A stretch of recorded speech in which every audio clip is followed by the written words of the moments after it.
Let's talk skin. Let's talk truth. This is Barefaced Chat, and I'm Kelly Saynor. I've spent over 2 decades in aesthetics, seen behind the filters, under the makeup, and beneath the skin.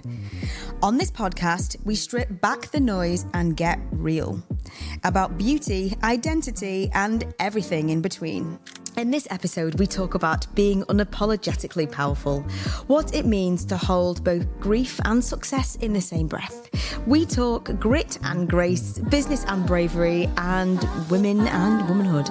Because skin isn't just skin, it's your story, and I'm here for it. I'm Kelly Saynor. Are you ready for some barefaced chat?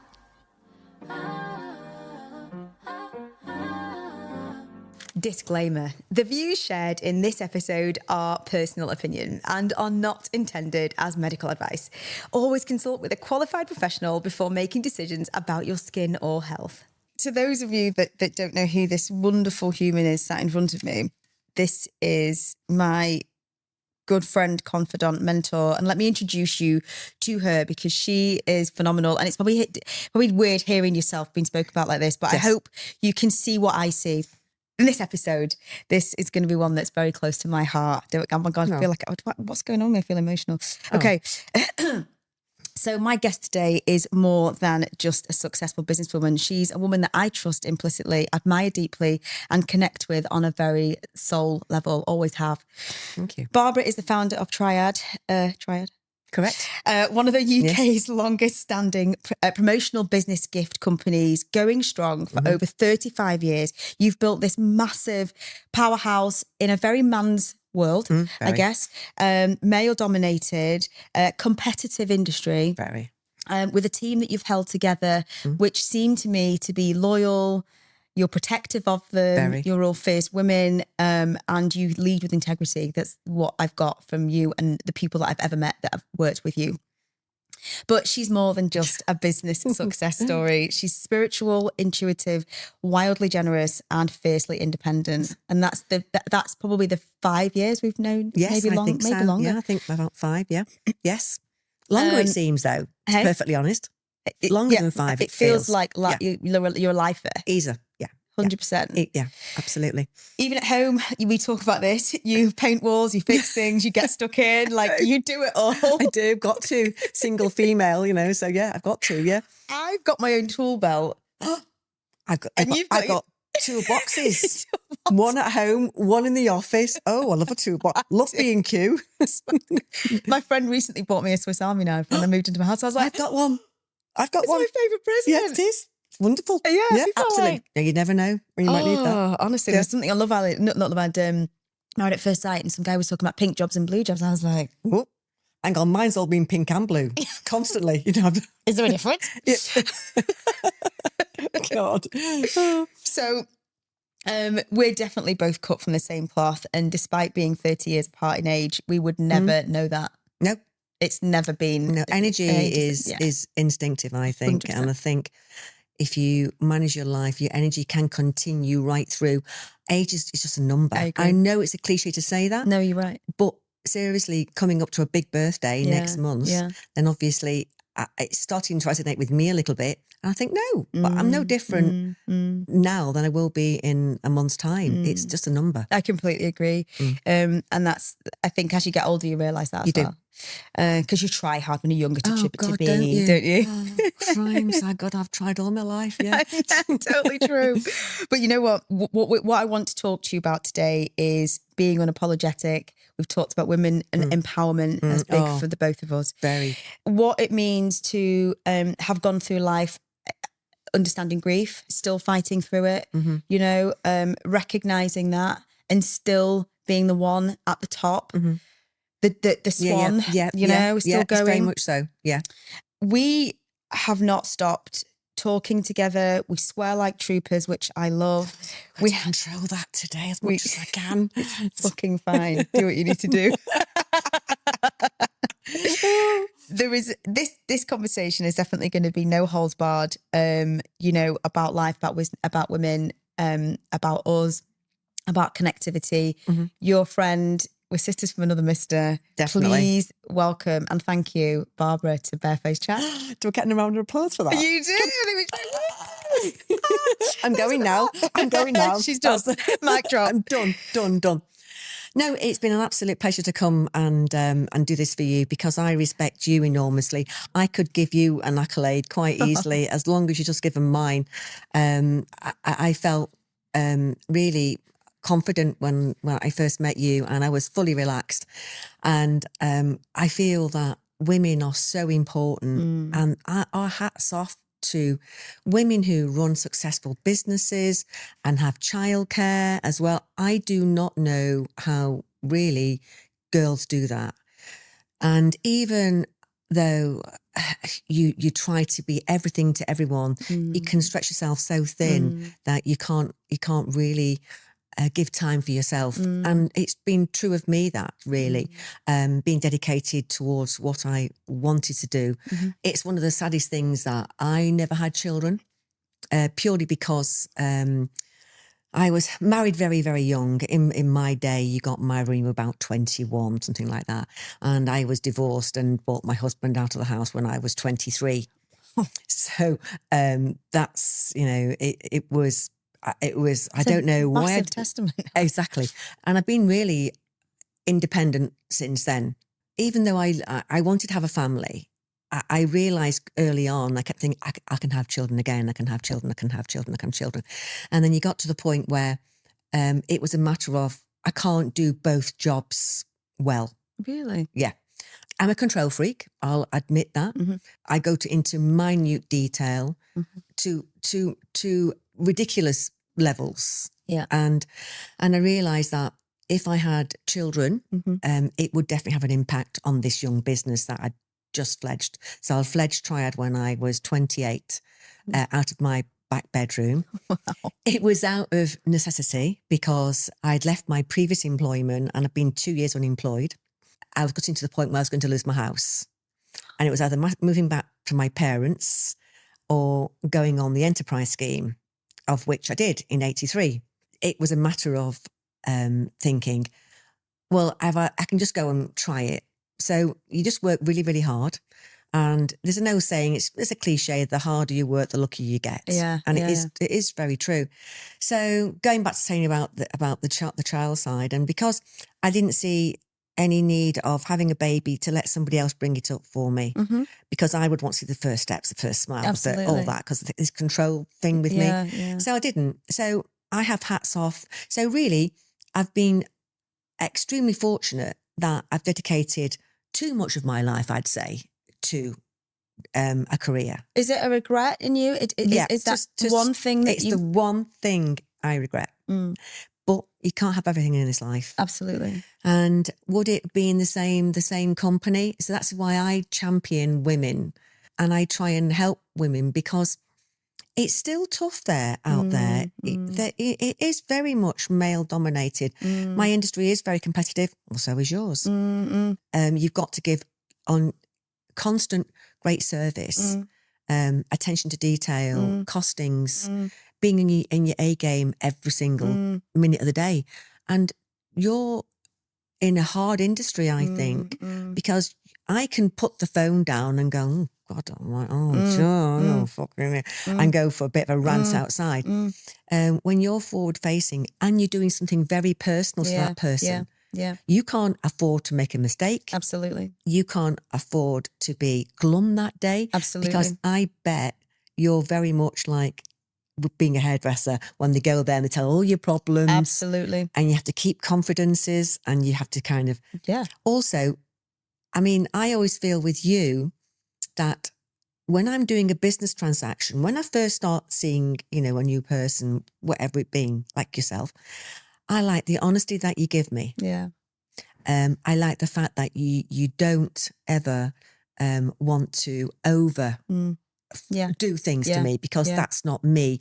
So you understood me. So I think when somebody comes to you, and this is what I'm saying about women in business, is that you have that empathy with your clients, I think you understand where they want to be. And the transparency and the honesty that you give them by saying, I don't think really you need that. Yeah, for sure. And that is quite tough. Yeah. And you've got to deliver that with a compassionate thing, because people come in with expectations, don't they? Absolutely. And you've got to manage them. I remember the first pivotal point for me, interestingly, and obviously this podcast isn't about me, it's about you, but I know this how well. It's really nice, and thank you, because it doesn't often pivot this way, so it's really nice to talk openly about this. I like this, to do that, because it's a two-way street. It's a two-way street, for sure. But, you know, the interest is your tapestry, but there's a pivotal moment for me when that became a thing, and it's when a walk-in patient came into the Regency. I was really lucky to get practicing privileges as a consultant at the Regency at the Spire hospitals, which was unheard of, especially for a prescribing nurse. It just wasn't, and it went down like a sack of shit with the rest of the team over there. They were all a bit like, who does she think she is? And it was really it was tough. That's why I left nursing in the first place. It was all of that. It was just, it wasn't a very nice place. But I'm always thankful for what they gave me, and some of the people that I did work with there were amazing. We had a walk-in, and this person came in and said, we don't get walk-ins at private hospitals. Oh, right, okay. You book an appointment. You go. You do. The gatekeeper's the front desk, isn't it? Luckily, I don't go to many hospitals, right? So that's a good thing. It is a good thing, but at a private hospital, you would probably know. Yeah, you would. Yeah, you've got. That you walk in and you are greeted with a front desk, which is okay. Where are you going? What appointment do you have? It's very much like that. Anyway, because I was in there and I'd been recommended and I'd become a bit well known on the high street. A patient walked in and this patient had said to me, I said, yes, no, okay, I've got a slot. You go and see Cal. You're lucky that she's got a slot. I want you to do my lips today. She didn't need her lips doing that day. Her lips were big enough. Yes. And in proportion to the face. Absolutely. I mean, they're probably too big for my liking. It was clear that she'd only recently had them done, but she wanted more. So I had to very quickly make a judgment of, have you been somewhere else? Have you been somewhere recent? And we got into a bit of a standoff. Really? Because she said, you will do my face. Now, first of all, I wouldn't do somebody in the first treatment. I'd never met this person. I need to find out who they are. Of course, so you do. You were saying to me you've about got to get to know them. Understanding them. They need a period of cooling off. You need to listen to what I've said, digest it, go home, think about it, and then make a decision. Exactly. Like any procedure. Yeah. Irresponsible if you're not, right? Nobody has to be done there and then. Yeah. It shouldn't do. No, it shouldn't do. Because why would you do that? And you'd much rather have that person go away and probably think about it eventually. Actually, she's probably right.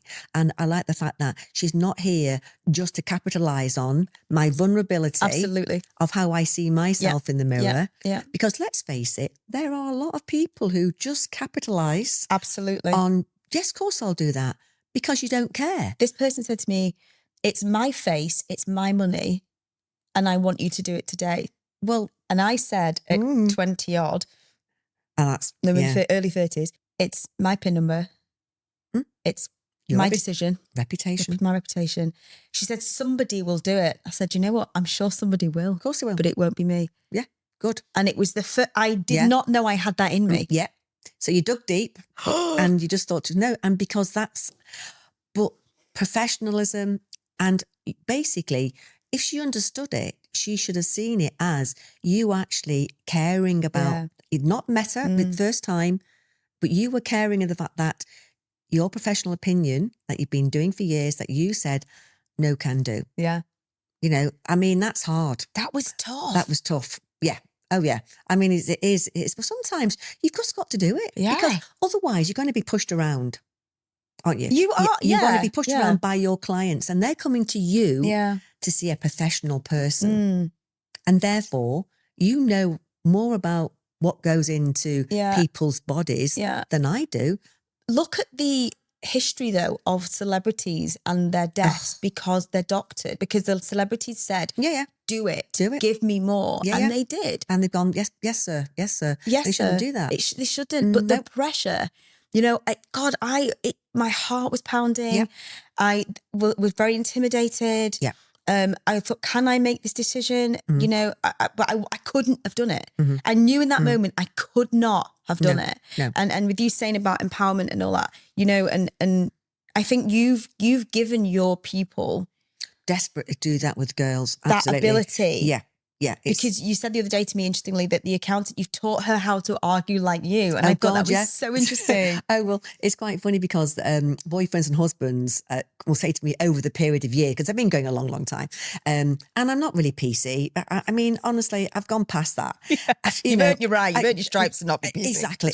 I've been there. And I can remember, in the early days, when I used to have to let somebody go, it was a matter of calling them in and just saying, look, I'm just going to put my cards on the table and just say, you're not doing this. Yeah. You're not really doing that right, are you? I think you're struggling with that. I think you're a lovely lady, but I don't think this job suits you. Yeah. What do you think? Yeah, and that's how you should put it to them. And they go, actually, Barbara, you're right. Yeah. And I say, well, that's fantastic. I'll give you a great reference because we haven't fallen out. In fact, two of my best friends I employed. I'm going to use that. I don't think this actually suits you. Such a diplomatic way to tell somebody. And I'll say, are you fine? Is everything I've said to you is fair? Yeah. And they'd go, actually, yeah. So I'm not being unreasonable, am I? No, you're not. And I'd shake hands and they'd leave. And then all this, God almighty, too many talk about this, talk about that. I honestly, I haven't got the time or the wherewithal to actually sit down. And the thing is, what I don't think tribunals, which I've, please God, I've never been to one. Yes. I don't touch really wood, want to touch wood. Yeah, yeah, there's no wood, I'll do that. I could talk to my girls, my staff constantly. Yeah. So I will constantly, recently I've had a bit of a conversation about somebody in their private life, and it's whilst it's hard for a woman when they're dealing with a husband and children and all things that go on around. Yeah. Luckily for me, because I'm single, I get up, thank you very much, take care of myself, go to work, and basically I leave any private baggage that is so light. I don't carry anywhere near the same baggage as women that are in business and trying to run two lives. I'm constantly talking to them and saying, come have a minute with me, let's just discuss this. So when I get to the point where there's no return, I've done all my talking really, because I've been giving them heads up all the time. Yeah. And I'd say a lot of the husband going back to them, the husband's wife said, God, Barbara, when, my wife came to work for you or my girlfriend, she was quite quiet, but I tell you what, now she gives me an argument back. So I go, yeah, good on her. You've changed her. You've changed her. Brilliant. And what a legacy. It's true.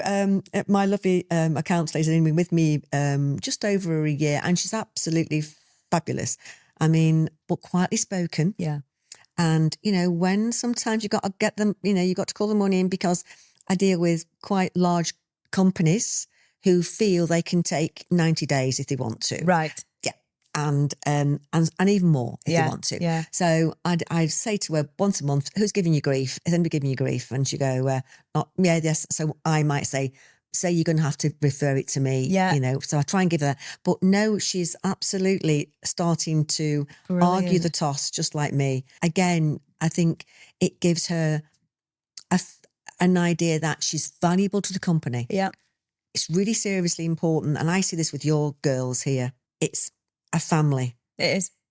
Yeah. And I feel like I say, there's no job too small or too big that nor you should do it or your staff. Yeah. And it's the same with me. Tell me about, before we get, I want to take it back to Triad, because I think that's an incredible feat, and I want to hear a bit more about where you started.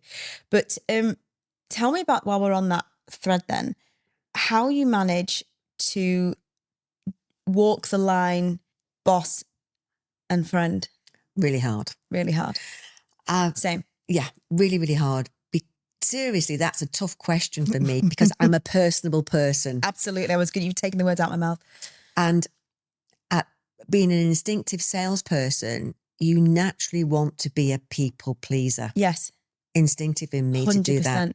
And it is in you, because what you do is so personal. Absolutely. You've got to get to know your clients. Yes. And with me, with my girls, I know about everything, whether they're struggling with money or mortgages or and so I kind of go, oh God, I can't say that today because she's had a right shit morning. Yeah. Oh, I know she's coming after a raging, and you can see that, or something's gone wrong, and I think, oh, I'll keep that quiet for a minute. So I choose my battles, basically. But how do I walk that? Really, really tough, especially with one member of staff, which we have a mutual person, don't we? Which is Nikki. Yeah. And that's how I came to you. Yeah, that's right. Which was through amazing. Nikki. Yeah. And I've known Nikki since she was 19. Wowza. And she's now, she'll shout at me, well, you should know my age. 48, Nick? Maybe, I don't know. Well, she's a year or two above me in school. And I'm 45. I'm 46 in March, so she... Yeah, about 48-ish then. Maybe, yeah. 49, birthday in December. And again, she becomes a daughter, really, because...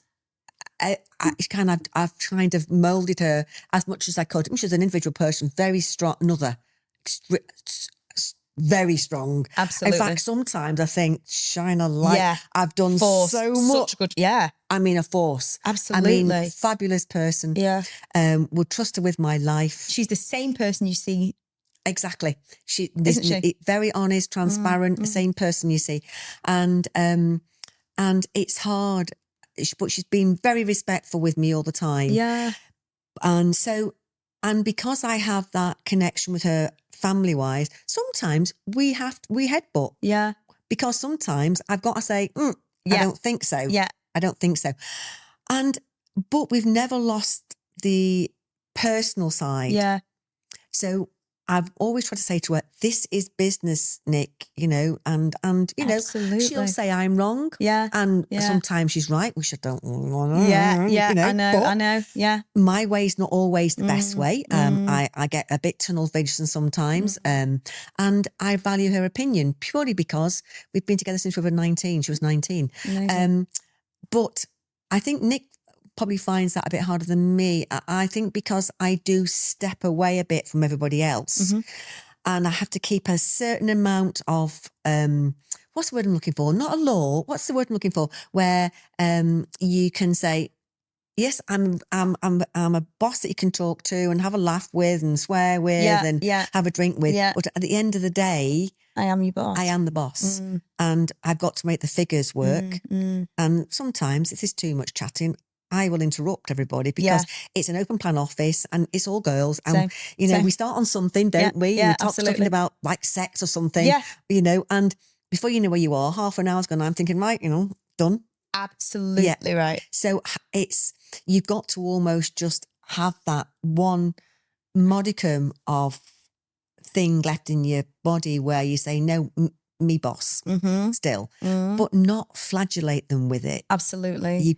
I think we know in life you get more with honey than a stick. Now, sometimes I have to put honey and a stick together and bang it over heads. 100%. And that's with suppliers as well, because again, that's another tough area. Because sometimes with my suppliers, I have to say, funnily enough, supplier, me customer, you supplier.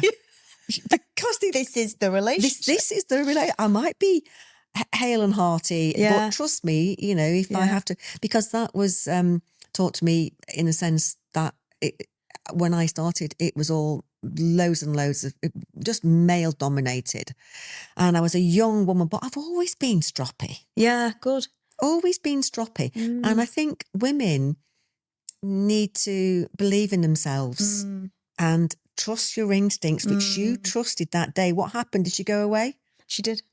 Did she ever come back? No, she didn't. That's fine. Well, she's probably walking around with trout pants. Absolutely, I did. I in the nicest way. I that's not my clientele. No, it's not. That's not my person. So I'm sure somebody else would, but our ethoses didn't align, and that's not how I treat. So somebody's probably better placed for her. Exactly. And I know when to say no. If she wants to be bombastic. And to say to you, her money, which obviously, here we go again. When it's my face, well, I'm very sorry. Absolutely. And that's why you get, is it body dysmorphia? Yeah. Because people play up to that by saying, of course I do, I'll do that for you. Absolutely. But I know before I came to you, there was another lady I used to see, and I researched it because obviously it's important, isn't it, what you're putting in and where you're putting it? Absolutely. And of course I read about all these situations where eyebrows droop and bloody eyes drop down and God knows what, and I'm thinking, God, I don't want to be like bloody, some sort of weird Yeah. I'm already a weirdo without looking like one, for Christ's sake. So but I went a few times because this person was a facial surgeon, so I thought I can't get better than that. Yeah. But the honesty wasn't there. Yeah. Really interesting. And that, to me, when you're transacting any deals, whether it be on a personal level with me, you and I, or whether in business, I've got to like you, actually. Absolutely. And if I don't like, it's like if I employ somebody, I've got to like them first. Absolutely right. Because I've got to work with them. Mm-hmm. You know, I mean, obviously I'm semi-retired now, just trying to do one day, but that, you know, I'm still wondering, as you well know. I can imagine. And you've got to be, I think the word is very important, invested. Yes, definitely. And both, like you say, both parties. Yes, absolutely. Got to be invested.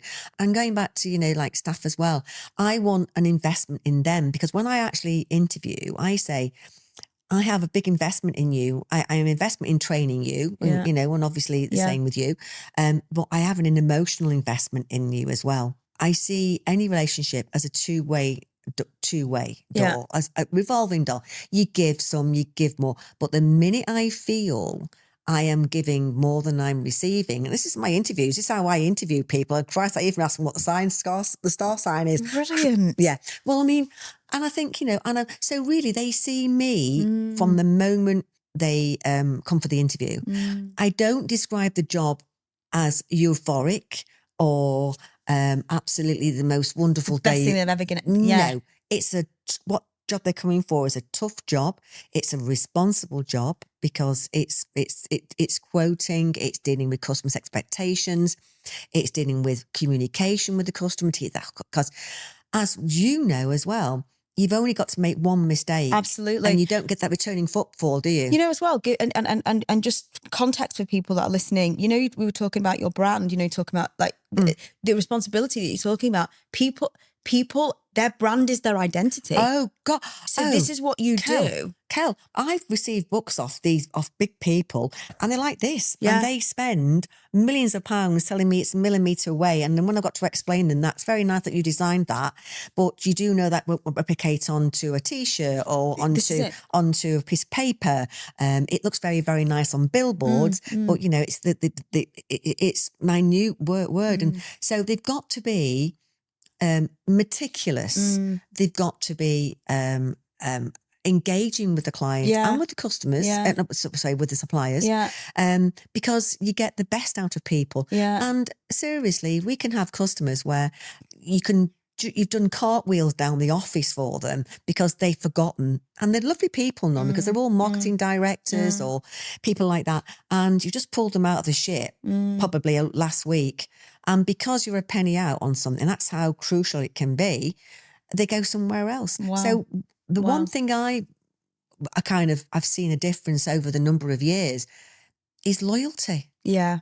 Where is the loyalty? Where do you remember that 2 years ago I flew stuff out to Dubai and that nobody else would do for them? Absolutely. And this is why the retention of clients shows that you're doing something right. I agree with that. Yeah. And again, with you. Yeah, definitely. And as the industry explodes, if you keep that level of integrity and that real sort of unique part, that loyalty, which, interesting enough, we were talking the other day about customer service with another podcaster guest, and that sort of loyal customer service has disappeared a bit. Oh God, yes. We don't have the same feeling like walking down to the local shop and buying from the local guy, and we get a relationship with him, and we know his mother, and we know his brother, and we know his father, and we buy the bread because we like him. Yes. And we go above and beyond. We do. You know, he whatever. You know, you don't see that, but I think in your industry where you will be doing these sorts of things, because your industry is merchandise, is branding. You know, unless you go above and beyond for me. And I would remember that. Is there any certain brands, surely, where it's such a flippant industry where they go, well, hang on, these guys can do this as well. Why would I go? Oh, tell you honestly, you know, you're against people who work from their back bedroom, you know, and they might come on and say, because it's so easy for someone to go on research on Google or wherever you want to go and research, what would that cost? And it's so easy to do. So we have got to have exemplary service. Yes. And communications Because do you not think we've lost all that? Yes. You can tell by me, I'm a communicator. So I rather get on the phone, sort the problem out, than all this ping-ponging back and forth with sodding emails. And I still don't get a resolution. So I have to end up picking the phone up anyway. Or it comes over, because Nikki will always say to me, Barbara, you write as you speak. Yes. Because I do. Yeah. I've had to learn not to do that. Oh, God. I write conversationally and I agree. I don't bother. Just do it anyway. So sometimes when I want to get a point over it might come over a bit aggressive. But if you can hear the intonation in my voice when I'm doing it, I can tell somebody off with a laugh in my voice. And do you know what? That is so true. I've been told I'm really cold in emails. Because I just get the point across. Yeah, exactly. And it's just not a reflection of who you are. It's not a reflection of you. Exactly. So with my girls, when they are reluctant to pick the phone up, because let's face it, the young generation nowadays, I've lost the art of actually looking at somebody's eyes and having a conversation with them. Absolutely. And I say to them, no, pick the phone up. And look at me to say, what? Yeah. Oh, that's a phone. Oh, what do you just speak to them? Yeah, just pick the phone up. And I said, because they can hear that you're anxious about something, like maybe you're not going to make a date, or that something's going to fill in, or whatever. I said, whereas if you just rattle off an email, where's the bonding? Yeah. You've got to bond. And that's a connection. Yes. And that releases, that is a normal human emotion. We release serotonin, we release dopamine. Exactly. We need, we release oxytocin when we're feeling the love. We have to remember that these we're still human beings. And they're people. And let's face, some customers can come on and be really arsey. Yeah. And I put the phone down and think to myself sometimes, because I try and be constantly looking at positivity as opposed to, yes, I have had a period of my life once I lost my mum, which I was like so close to. It was, even though I knew she was dying for 2 years, she had dementia. And you say goodbye, don't you, gradually.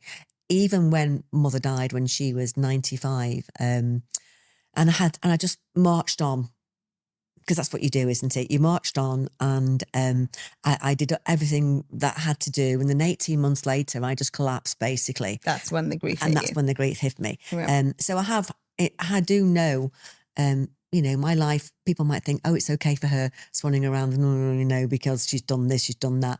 And it's not being without incident or without depth of despair. And it really affected me for probably 5 years later. Wow. And so, how did you run your business? If you don't mind. Yep. One of the things I wanted to talk to you about actually was about your experiences having. So okay, we've talked about the great side of running a business, positivity. Running a business, going through shit, going through personal grief, losing your mum, continuing to show up. How did you dig deep? Like how did you still be the Barbara that everybody expected you to be? Well, this one, I've always, I'm a masker. So I internalize all my information and all my stress and my grief and I am anxiety. I do have anxiety. You might see me as this person who's confident, bubbly. I got no fear, and I haven't really. I would happily meet and communicate and feel very happy with somebody who is not necessarily, in my that sounds dreadful, actually. How do I say it? No, I know what you're saying. You know what I'm saying, yeah. Or a perhaps prince. not within your sphere in my social circle. Yeah. And as I say, I come from a very poor beginnings, council house girl. Mother was a cleaner. Yeah. Father was a porter. Wow. Withenshaw, I was born in my council house, where my mother actually died in the same house. So that house basically saw the birth of me and the death of my mother. And so I have worked extremely hard, and nobody's given me anything to get to the level that I am very grateful and thankful that I have been reasonably successful. It's not rare. It's remarkable what you've done in over 35 years. It really is. Well, I think it happened. It's peculiar, isn't it? Because I never necessarily wanted to be this. It wasn't like I didn't go to university. I did my A levels, and of course I was a bolshy head. I was head girl of my school because that was me. Because I can't stand to be told by anybody. So the minute I could be of course she was head girl. So the minute I could be a prefect, yeah. I was a prefect. I'm there. Yeah, I'm there. I'm doing it. Yes, please, I'll do that. And I didn't want to university because I felt to myself, oh, really. I don't need university because I just want to go out and be with people. Yeah. I'm a people lover. Yeah. Basically. Yeah. And so my mother used to say to me, at 5, when I was going to school, and mother used to come for me, obviously, because she only worked part-time because she never wanted me to be a latchkey kid. Yeah. And she said at 5, she said, he said to me one day, because I could walk to school basically from where I lived. Mummy, I don't need you anymore now because I'm a big girl at 5. I can walk myself home. And she said to me, right, okay. And she says, I used to have to say I was passing the school at end of school time to come and get you because you were absolutely confident that I could. And you never. I was just passing. I'm just passing. She said, that's what she said. I'm passing. Should I walk you home? And I go, yeah, all right then. So what are you doing here? What you do? I did, yeah. And she said, because obviously you didn't know the dangers at 5, do you, that you could be. Yeah. But she was a fabulous mother. She was the one, I think, that gave me my confidence and my ability to don't be scared, love your body. She was really advanced for her generation, in the sense of saying that your body's beautiful, never be ashamed of it. I knew all about the facts of life. Yeah. Very, very early on. She bought me magazines, and she said, the body is gorgeous. Yeah, my mum and dad were really open. Really open. There wasn't a lock anywhere in my house. No, same. I could walk in and out. I saw my parents' bodies from being really young. Me too. And I would talk to my friends about it. They go, what? That's, oh my God, so weird. Who are you? Like, ew. Yeah, exactly. But, if I wanted to talk to mum, she was in the bath, I'd just walk in. Same. And I go, Mum, can I go and play? And she'd go, yeah, be back for whatever time. So I think if my mother had been probably my generation, I think she'd have done really, really well. Yeah. Because she was that sort of person. That's why I really I miss her. But so yeah, going back to the grief bit, I eventually fell apart. Didn't get out of bed for weekends, but it was always weekends. Right. So I'd turn up for work. You do your thing, put your face on. Yeah. It was only when I couldn't cope anymore, and it was funny. I can remember the day I came in, and I just thought, I can't do this any longer. I just can't do it. I need help. And it was actually Nikki who said, Barbara, I think you need to go to the doctors. It was killing me, basically. What were you displaying? Anybody that's ever been through it and doesn't recognise it, because we're maskers, we keep going, we're stoic, we're going, it's fine, I'm good, it's fine, no, it's fine, I can cope, I'll do this at home behind closed doors, you don't need to see this. Yeah, I didn't shower for weekends, stayed in bed. Well, it's nobody else's responsibility, is it? Yeah, that's how you feel. Exactly. It's not your shit to take, it's mine. Exactly. And I thought, this is not me. Yeah. I'm Teflon. Yeah. I'm asbestos. What do you mean? I'm having a mental situation going on. Yeah, absolutely. What are you talking about? Yeah. Felt sick all the time because I went to acupuncture before it came hip. Yeah. I've been doing it for 30 years. In fact, she's a lovely lady. She's a very clever lady, actually. And I was going acupuncture as well because grief obviously held in your tummy. Yeah. Anxiety and stress is in your tummy, and grief is in your chest. Yeah. Because I got pneumonia about 2 years later, and that was me. The Chinese way, that was me letting going of my grief, because that's where you carry it. I was quite funny with that, actually. Anyway, so I thought, no, I don't do this. So I was coming in, and Nikki could tell the difference because I was probably being withdrawn and just coming in, doing my thing and going home. And she said one day, and I was just crying. I just burst into tears in the office. Eventually it slipped. Because you can keep it up for so long. Absolutely. And it slipped. And she said, you need to go to the doctors. And I said, I think you're right. Because I don't do tablets. I don't take any tablets. Because again, why does Barbara need tablets? Because you know what? I'm a toughie. I'm a Wythenshawe girl. Yeah. Then take the girl out of Wythenshawe, but you can't take the Wythenshawe out of the girl. And So, and I went to the doctors and she just said, listen, you know, it's a chemical imbalance. And I said, don't take tablets. I don't want to be addicted to them. And she says, well, I'm very sorry, but to help you, we just need to stabilise you. And I went on a very, very tiny dose and actually it was sertraline. I hated it. But it eventually built back whatever I needed to have done in my brain, and gradually. But I was on those for about 4 years because then I was terrified to come off them. Yeah. But then I came off them my own way, you know, just very gradually. And sometimes I have minutes where I feel as though I could slip back. Absolutely. If you've been there, you can. You can, but you recognise it. I do. And then I give myself a little bit of self-care. Absolutely right. So I try and do Pilates and yoga and try and do, you know, proper exercises. And it's great because the women are beautiful women. And you know me, I talk to a growing tree. So, you know, so that's the way I am. But it was basically friends got me through that, really. Amazing. And I just wanted to be left alone. And you do like an animal. You actually withdraw, don't you? Definitely. Lick your own wounds. Absolutely but right. sometimes you can't lick yourself better. 100%. And sometimes even somebody who thinks, oh, Barbara, nothing ever touches Barbara. She's always upbeat. That takes a lot of effort. A lot of effort. Well, you know that as well. You know, and don't forget, I haven't got to share this effort with children. No, okay. Or partners. Yeah. And you know, I've always had long relationships. Yeah. But it's always been me that's gone. I can't go beyond 9 years, I don't think. Anyway, that's bad. That's bad. But, you know, really, life has been good. And I'm not going to complain. But as we know, I'm a great believer in old souls. I feel from a spiritual point of view that I'm trying to learn compassion. Yes. Because that's what I think I'm back to do. And I don't want to come back again. I told all my angels and everybody else, tell my angels. You're done. I'm done. I'm done. I think, you know, we've spoken about this before, haven't we? Because, you know, we have a weird kind of connection. 100%. And you know the old saying, is it people come into your life for a reason, a season, or for, what's the other one? What's the other one? A reason, a season, or... What is it? Oh, God, I do know it as well. A reason, a season, or lifetime. That's right. Yeah. Yeah.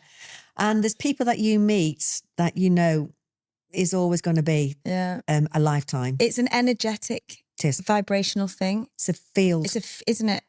It's a field of energy, I think. 100% field of energy. And I think energies hook up, you know. Yeah, so do I. And I just think that I have also been told that if you meet somebody in your previous life and the actual connection was so strong, you can actually meet them again because the bond is so strong.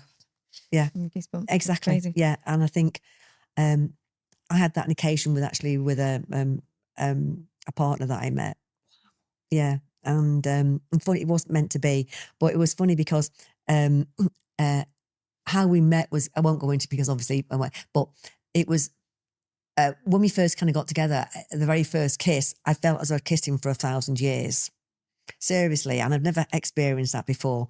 Anyway, it didn't work out. But when I went to see somebody, because I've always had I'm going weird and wonderful now, and I went to see a woman, which I again had to research the life out of anyway. And she just said to me, "You met somebody that you had in a previous life," and she described him, and she said the love was so strong that you actually came into this next life, but she said it's not to be, and it won't be, and it wasn't. Oh my gosh, that's unbelievable. Yeah, seriously. And it was such a strong connection with him that I definitely would have had children with him if it had continued. It would have been the only person that I would have had children with. Gosh. And that I would have felt he would have supported me in doing what I still wanted to do, because like you, the responsibility of running a company, you know your girls' commitments. Yeah.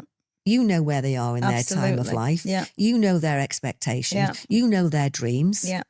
And where they want to be in 10 years' time. Yeah.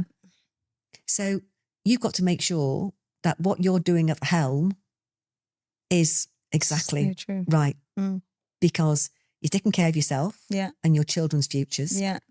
But you've also got the responsibility. It's a massive responsibility. It is.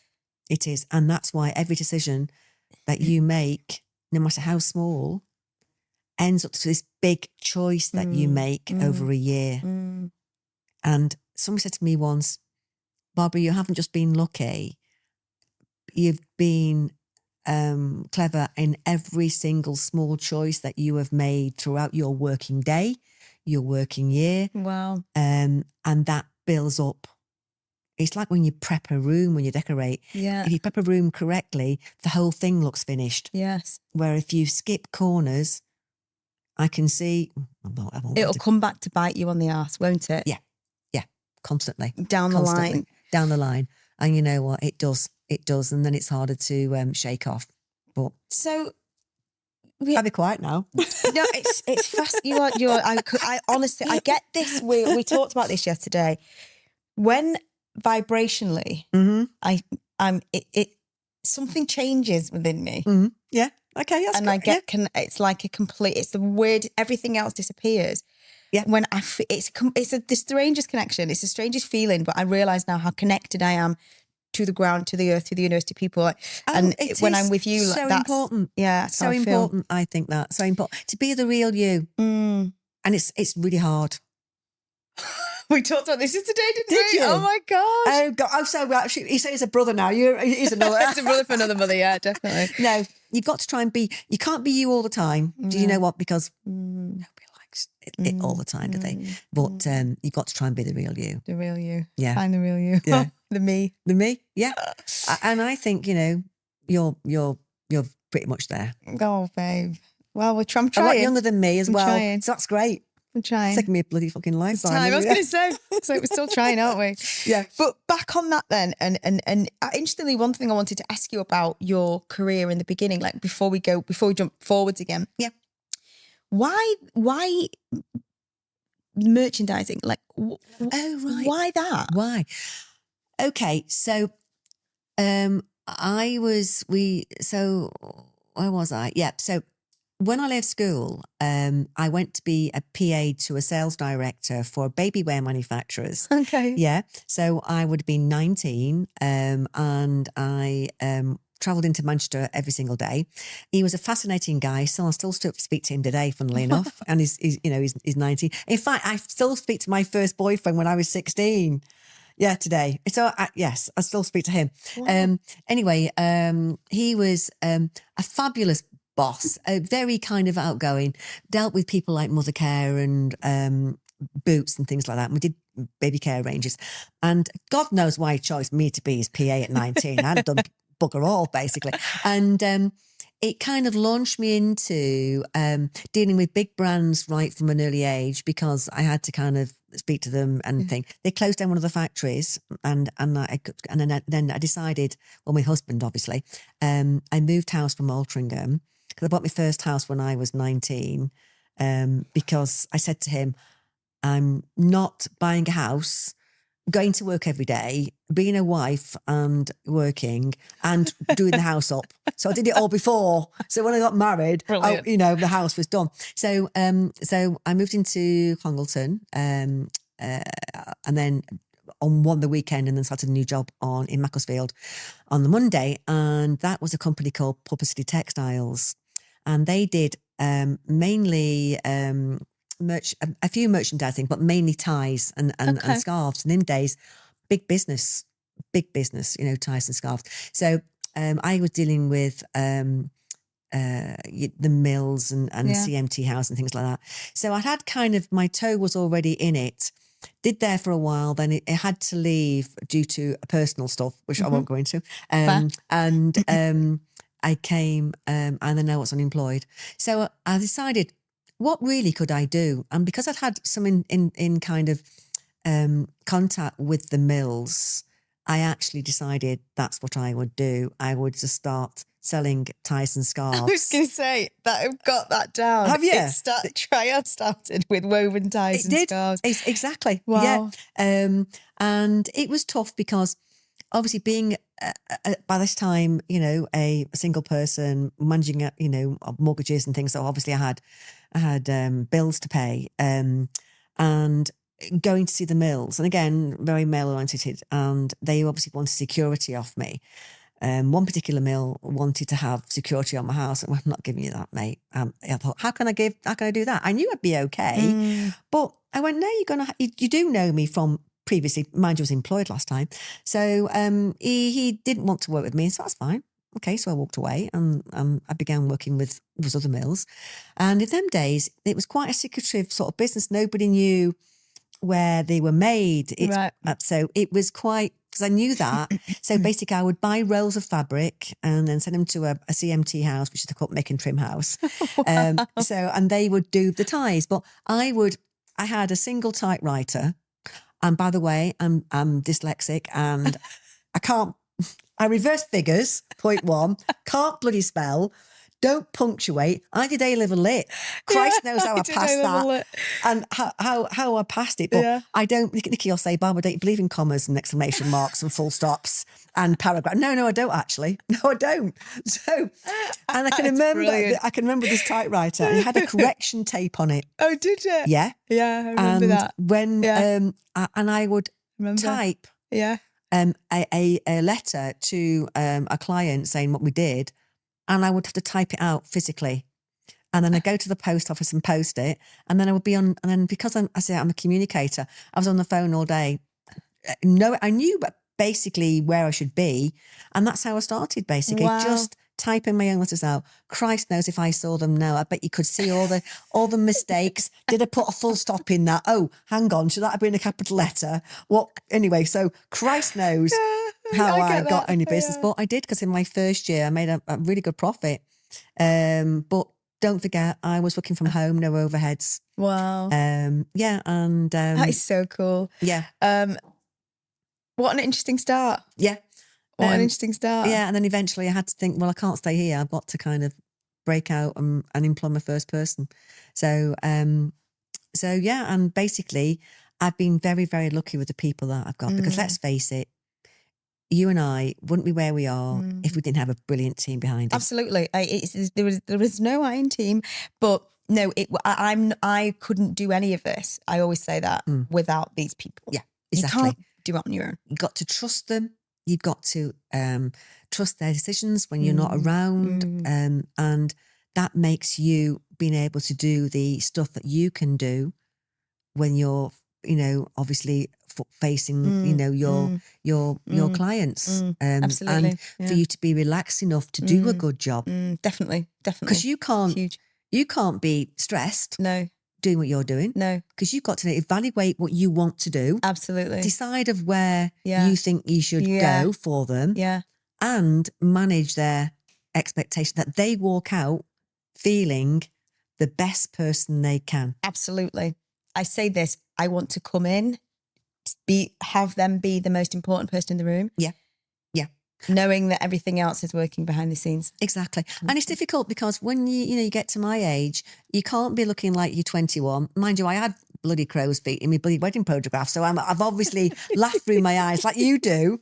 But when I look at your face, I think I'm in good hands. Oh my God. I'm in good hands. I think, brilliant. When I see you. And of course, no, you can't make all my lines go. I know that. But, you can give it enough softness. That's what I was looking for. Thank you. Softness. Enough softness to still remain Barbara behind You've it all. got to have some character in your face. Exactly. I was going to say the same thing. You're not a blank surface, are you? Not unless you're a baby. No. Or you're still useful and it's like, he's keeping 100%. Everything looking the best it can. But talking on that then, do you feel that as a woman in a very male-dominated world, or a woman leading, that there was a pressure to look a certain way? Oh God, yes. Did you? Oh yeah. And have you had that from an early age? Have you do you still, have this kind of, I still feel like that. I don't believe anybody should look at me and go, oh, I can be in joggers today because I didn't give a shit. That's not, again, it's not them. It's you've got to present a certain image. I think very much so. I mean, if I came out without any makeup, you'd want to give me mouth to mouth. Because Seriously. Look like you've been dug up. Honest to God. I cannot believe that. You don't know, trust me, because I'm a typical English rose. Not necessarily by the word of being rose, because I'm not a rose, but really, really pale-skinned. I mean, so pale. So you have to do that with me. So therefore, when I go to, and the thing is though, it's a very fine line between, I've been to gyms where these women walk in and they look as though they're gorgeous because they've got full makeup on, absolutely gorgeous. And I'm thinking, well, when I'm doing a workout, I perspire or sweat or glow, whichever word you want to use. And this is just a glow. It's just a glow under the armpits. They come out looking as though they've just had coffee and a piece of cake. Yeah. And I think, well, that's not me. No. I've always been, like you say, like you, a tomboy. Yeah, definitely. I've always got men a lot better than I have with girls because I think it's funny just going back to when I used to meet women in business. Yeah. Oh, I had to absolutely rail back any feel of being a strong woman because I wanted her business. So I would rail back me quite a lot. Yeah.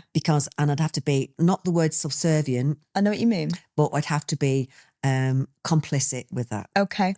Because I think because when they had reached the level they were at, they probably had to fight quite hard to do that. To get there. And they have to put on this very kind of snarling, I'm going to get the best deal out of you sort of thing. And I say to my girls, in actual fact, you get more out of me as a customer if you're decent with me. Because I want to go the extra mile for you. Absolutely. But when you've been an absolute total bitch to me and treating me, in fact, a lot of people who don't know me as a person, when I answer the phone or something, because I answer the phone. Yeah. They go, they go, well, yeah, or they treat me like I'm a 16-year-old. Oh, yeah.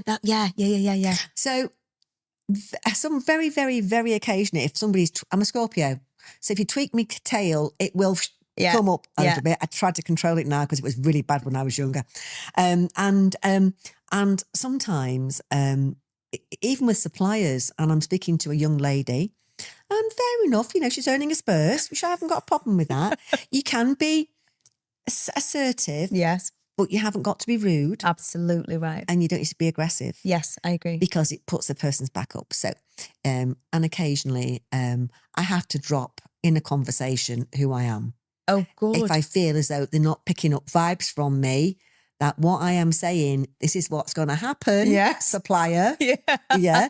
And I have to say, well, that's okay. Then just give me to David and or something, your MD. And they go, oh, and it's almost like I've got to say, you never know who you're speaking to. No, you never do. No, I agree. Never know who you're speaking to. Same on the other side. I've always thought that. Always. And I've asked a question now because I've forgotten my question because I've got No, we were talking about presenting and yes, I did. Yes. Yeah, and about always. When we in the olden days, when we go and meet the clients face to face, because I travel all over the country. Yeah. I was always suited and booted, with a briefcase, blouse on, looking like the proper professional woman I am.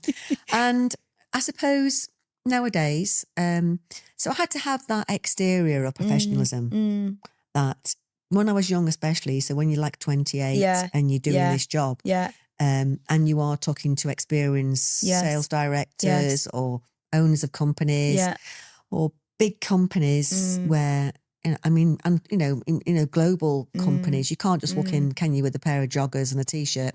I know it's a lot more relaxed now. I still can't get my head around it. I find it very difficult. It's taken a lot for me to arrive in jeans today. I swear to God, I'm normally like in a dress. I'm normally like really very sharp because it gives gives you an immediate impression. Yeah. But then going back to today, sometimes it can look as though you're a bit old fashioned. Absolutely. And you're not trendy enough. Correct. And therefore, how can I go and speak to a 30-year-old marketing manager? Absolutely right. If they're like, if they're like, really edgy and really, and they're like, but everything's baggy because that's today's style. It is. It's a fine line. It's a fine line. And I think for me, it's like today, I suppose, because I wanted to give you respect, I've actually come reasonably dressed as opposed to when I come and see you. I've either come from the gym, haven't I? I'm going to Pilates or something, or I've come with no makeup on. And you've sometimes said to me, should I put some makeup on? I go, no, I'm going home now. Yeah. But I think it's armour, isn't it? So weird. So weird. Yeah. You've been surrounded by brands and textiles. One of my questions for you was, and designs for years, has it evolved in your sense of style, and has it ever felt like armour? How weird is that? You see? There we go. Weird again. Boop, boop, boop, boop. Exactly. It is. It was. Wow. Same with your makeup. For me, when I go out, do I say I'm vain? Probably. I think you got to have a certain amount of vanity to do, to try and look the best you can. I don't know home. God, if you came at home, if I'm painting and decorating, I'm in a pair of scruffy, leggings that's full of paint. I've got more paint on me than the bloody skirting board. But I think it's presentation. It's funny, my mother, even when she was dying, she liked to have her lips on. Always had a lipstick next to her. Always had a lipstick on. That's a really old-fashioned thing. My mum used to say to me, are you going home to see, said partner or whatever? Do you brush your hair? Just put your lip on. Yeah. Like, yeah. Why? Yeah. So I think it comes I from my live with mother. this person. It's definitely generational. It's generational. And I say, well, don't forget, I'm a lot older than you. And my mother would go into the shop, she'd put a hat on to go to the shops. And she'd always have a face of makeup on. So I've probably seen my mother do it. So, but it's good to let your hair, not to be. But going back to saying yes, the armour for me was my dress, my walk. Yeah. Handshake. Yes, definitely. Hair. Yeah. It was, I would never go with it down. I would be putting in a bun or any sort of, or a plait. Yeah. I would always, obviously talk, hopefully, without gabbling, because I'm a gabbler. But very much so. And maybe today, girls don't need to have that so much armour, more comfortable in their skin. I think with the rise of feminism and what that looks like, and I don't think it's quite as staunch as it was years ago. Yes, no, I agree. We soften it. It's being softened, isn't it? Yeah. Because men are understanding it a bit more now, and it doesn't have to be like pitchforks out and, God, let's, whatever. Let's burn the men and burn the bras and whatnot. I think it's a lot. It's a lot more women empowerment than that. I still believe that there's a presentation, there's a way that you need to be. I think so. I do believe that. Yeah. And whilst it's softened, and whilst we can be this softened women and stuff, I still like to see that I do. Respectfulness. I think it's respectful, and also I think it's a brain thing. I think when I kind of not so much now, say, because like you well know, I'm semi-retired, but when I was going to work, it was almost like I was putting on my work head. That's right. So therefore, I'm ready for work. I'm ready for business. I'm showered, dressed, makeup on, hair washed, clean, brushed, done, and I always wanted to feel as though gave me a confidence as well. Yes, that's right. And I think it's only when you get older that you can do all these things. Yeah. Not necessarily doing that, but I think it also. I think if you weren't looking presentable, doing your job, I just think. It's sometimes it can be a lack of thinking you don't really care. I agree with you. And I think that when you do have a job that's got a degree of responsibility and you've chosen to put yourself as a boss or whatever, Example as somebody as well. that's doing a job that is about presentation, if you look like a piece of shit. It doesn't instill me in confidence because when I go to a restaurant, I'm still very much like, if I'm paying for Michelin star food, I want you to look like the shit. Exactly. Like, please make me feel, humour me. Exactly. Yeah. And also, I don't know about you, but getting out for a restaurant, you don't do it as much as you would like to because you've got commitments. Definitely. And I don't know how many times I've had to cancel dinners because something's gone wrong at work, so I've stayed late. Yeah. I mean, I was at work last night till 7:30 because I'd not finished my work. I'd done my Pilates at 5:30, and I thought, I'll just finish off. And I like to leave my desk as tidy as I can. Nice. So by the time I got home last night, it was like 10 to 8. So I hadn't eaten. So I've always done 13-hour days standing on my head.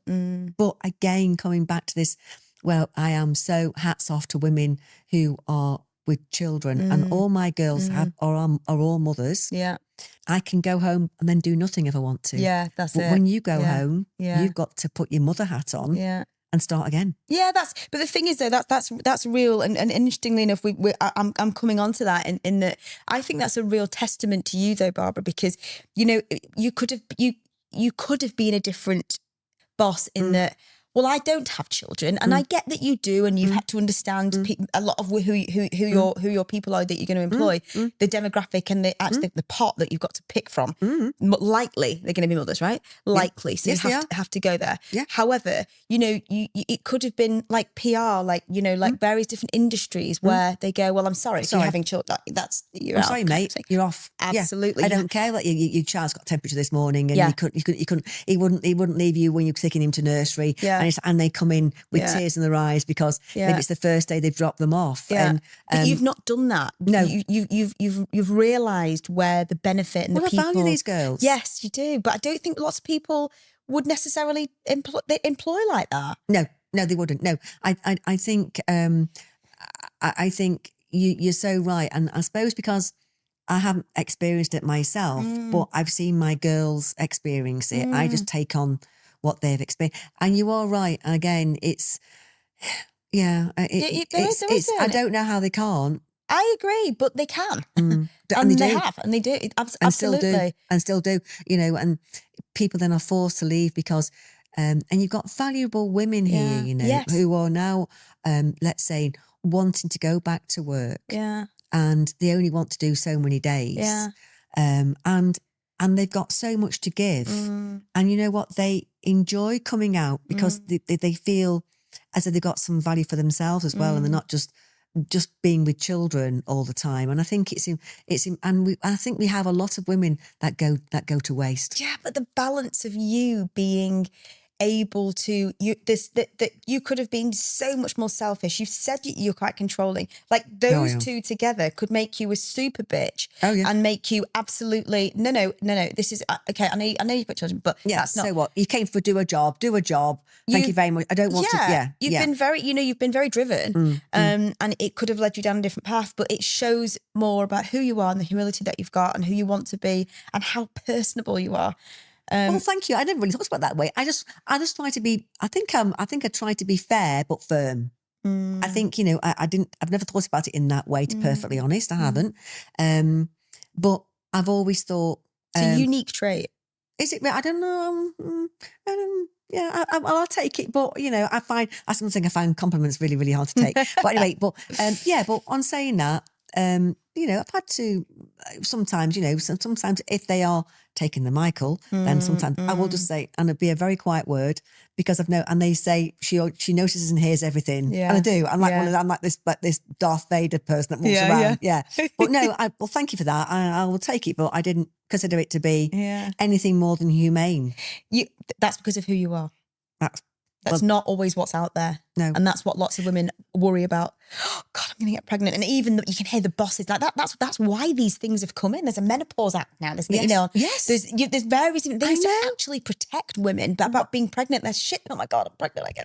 How am I going to tell my boss? Well, yeah, exactly. I mean, obviously, you know, Nikki's had 2 children. Yeah. Managed beautifully well. Dedicated to her job, invested in Triad 100%. We've got one of our other girls are off at the moment. She's come back from, we've missed her dreadfully. She had a baby and she's been off for a year. And she's coming back. She wants to do 3 days a week. Well, I'd rather have her 3 days a week than not at all. Yeah. Can't wait for her to come back. People and all but we've supported her but because she's got so much history in her head and she's, you know, the good people. The good people. That's why you have a business legacy that spanned 35 years, Barbara. So, you know, hats off to you. Well, thank you. Honestly. Thank you. You and I have talked a little bit about feminine and masculine energy. And I have always been slightly controlling in wanting to do a good job all the time and and feeling like, oh, okay. I don't think I'm a controlling human in a sort of dogmatic way. But I do feel like, you know, I like to know what's happening next, and I don't think we could do this job. I don't think you could be a boss without having a degree of control about what you do. You the reins would be too elastic, wouldn't it? Yes. But you know, I think that being a woman boss, there's a degree of sitting in our masculine where we have to sit. Oh Christ, yeah. Yeah. Oh yeah. And that can easily butt heads against women, especially mothers.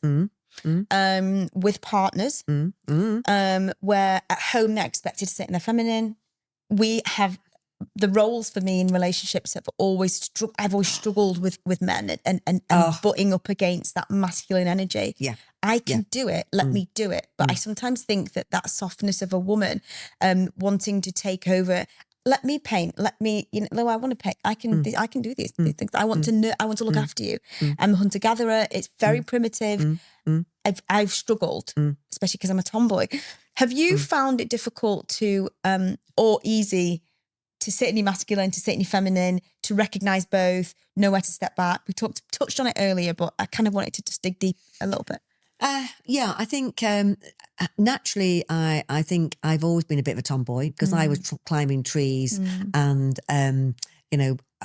doing played marbles. Yeah. Same. I mean, I don't think, I liked an action man as opposed to, cry. I think I should have been a boy, really. And I don't know why, but it's held me in good stead. Yeah. That the knocks that you get as a young professional woman coming up, Triumph began in 83, didn't she? And I think I had to sit quite a lot in my masculine phase. Yeah. But I think where women sometimes go wrong nowadays, they don't actually employ their feminine side enough. I agree with that. And I think you can be feminine and you can, and I'm going to use a word that people go, I can't believe she said that word, flirtatious. Yes.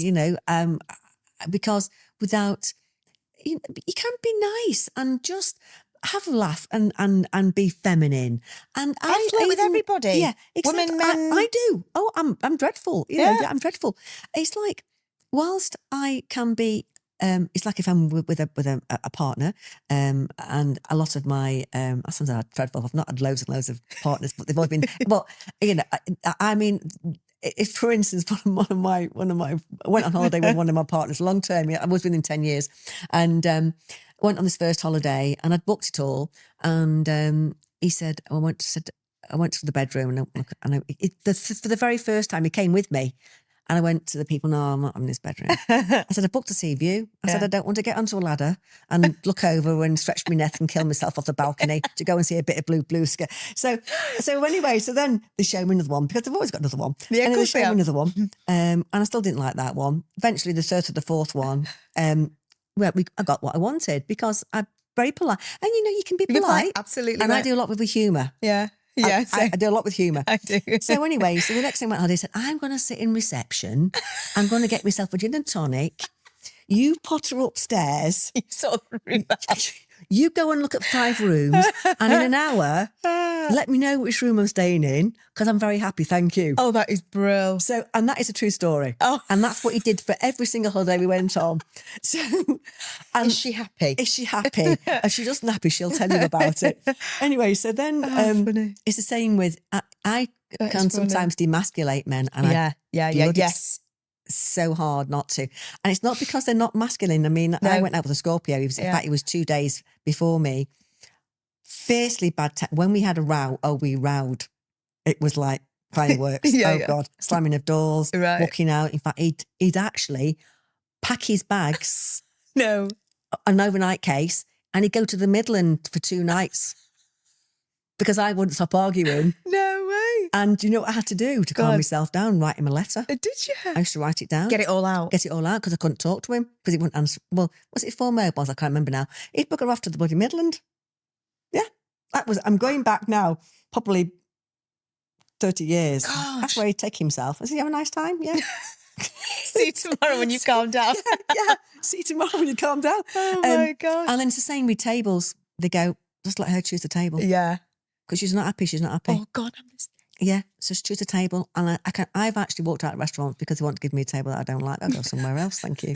And I sound really snobby, but I'm not. No, I get it though. You're not. You're absolutely not. I'm paying for a service. Yes, and you're paying for a service. I'll tell you something just recently. Just recently, went out with a friend. This is probably about a couple of months ago, and he saw a pub, and I was listening to her intently because she had a few things to say, and I've not seen her for a while. And I thought, oh, well, okay, so I ordered something, and again, I won't elaborate. And as I was saying, I thought, this is not hot enough, because I like my food hot. This is not hot enough. But because she was talking about something that had really upset her, and I was giving her my attention, and I didn't want to start saying, excuse me, this is not hot enough. Can you, like this? You know what I mean? So I didn't. So, but my instincts were saying, don't eat it. But I was hungry. Yeah. Anyway, so midway through the meal, the other comes, everything okay? And I say, well, actually, it wasn't really warm enough, but so, oh, well, people don't like it piping hot. I said, well, fun enough, I do. But anyway, never mind. My people would always say, she's always got a bloody answer. She's always got a reply. Anyway, so I ate it, and then I thought, oh, anyway, we finished our meal. I think it was a nice meal. Went home, and that night, what did I get? Oh God, food poisoning. No. Yeah. Honestly, I thought my insides had been ripped, and I just knew I should not have eaten. All my guts were saying, don't eat it, don't eat it, don't eat it, don't eat it. But you were in a bit of a tricky situation because you were listening to somebody that was going through some hard times. And for one time, I didn't do this.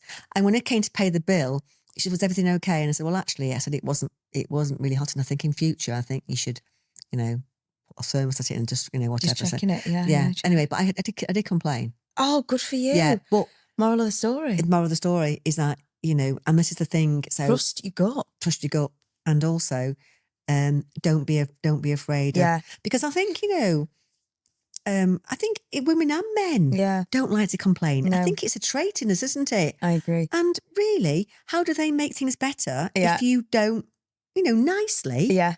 Say, excuse me, but this is not enough, or excuse me. I completely agree. It's really, it's funny actually. I've just been off dinner recently, and a similar thing happened. Oh God! Yeah, we didn't get quite. There was no parsnips on it. There was no this on it. There's no that on it, and we were both.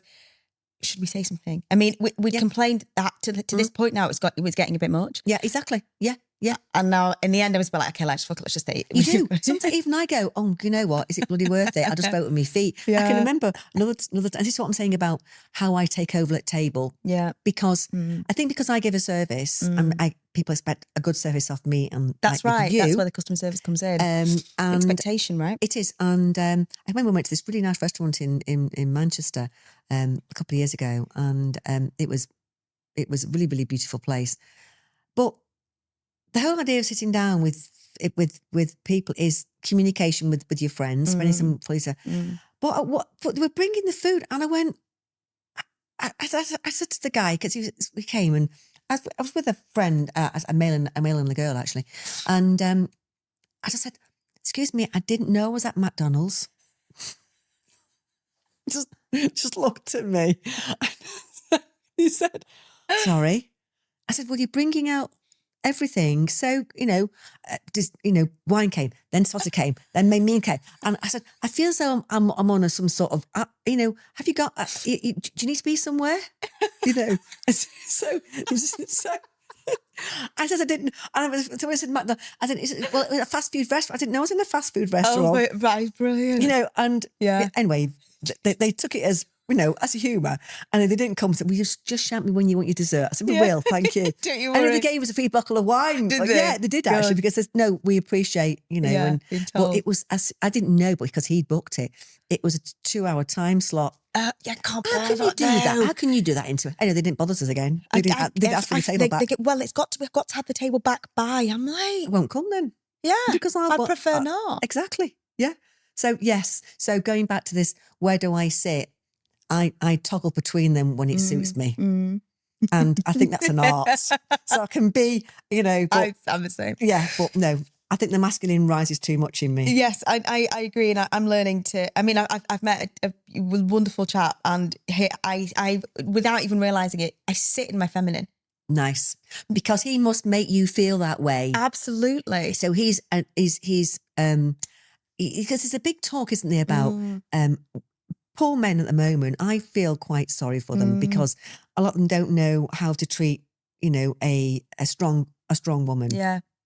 And I like my doors being held open for me. I do, yeah. I like, to have compliments paid to me. Yeah. Of course I do. But he's got to sit in his masculinity, like we say. Absolutely. To allow you to give that space up. Yeah. To be. And to allow him. To be a man. Absolutely. Yeah.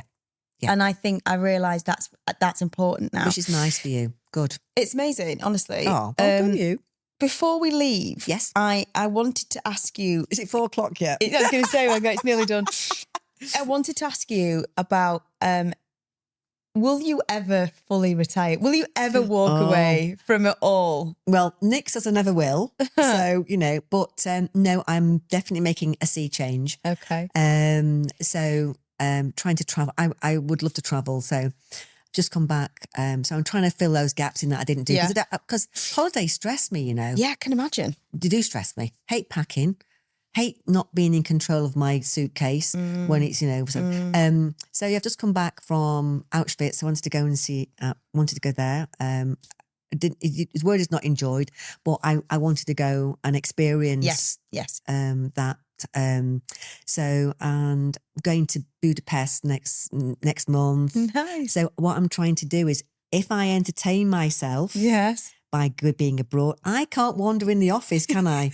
Because I wander in and out now, and they don't know. She's literally got to go abroad to not go into the office. Yes, exactly.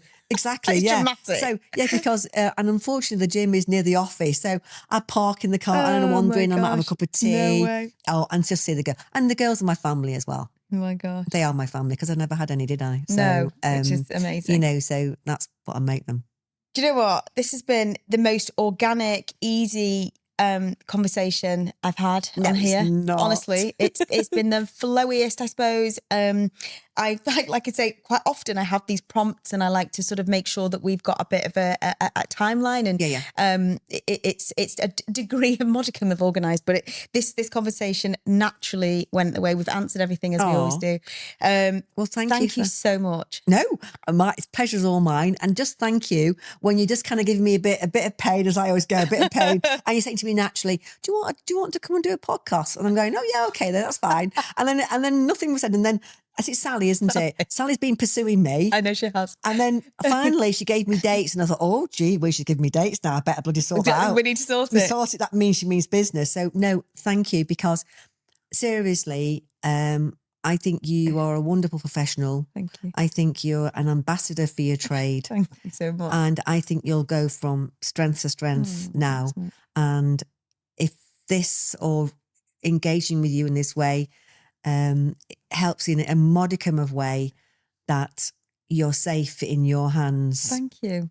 And you are honest and transparent. Thank you. And trust me, for a war horse to say that, I can give you nothing but I wish you the best of luck for going forward in this wonderful career that you've got. Thank you so much, Barbara. That means a huge amount to me, coming from you, honestly. No, and you can pay me later. I'll pay you later. No, it's done with sincerity. It really is. And I mean that. Yeah, I do. Well, please come back, because I feel like it could be a part 2. Always with us. Always. Thank you. Thank you, darling. Lovely. That's it for today's Barefaced Chat. Thank you so much for listening. If you've loved this conversation, make sure you follow, rate, and share. It really helps more people find us and join the conversation. I'll be back next week with another honest, unfiltered chat. Because skin isn't just skin. It's your story, and I'm here for it.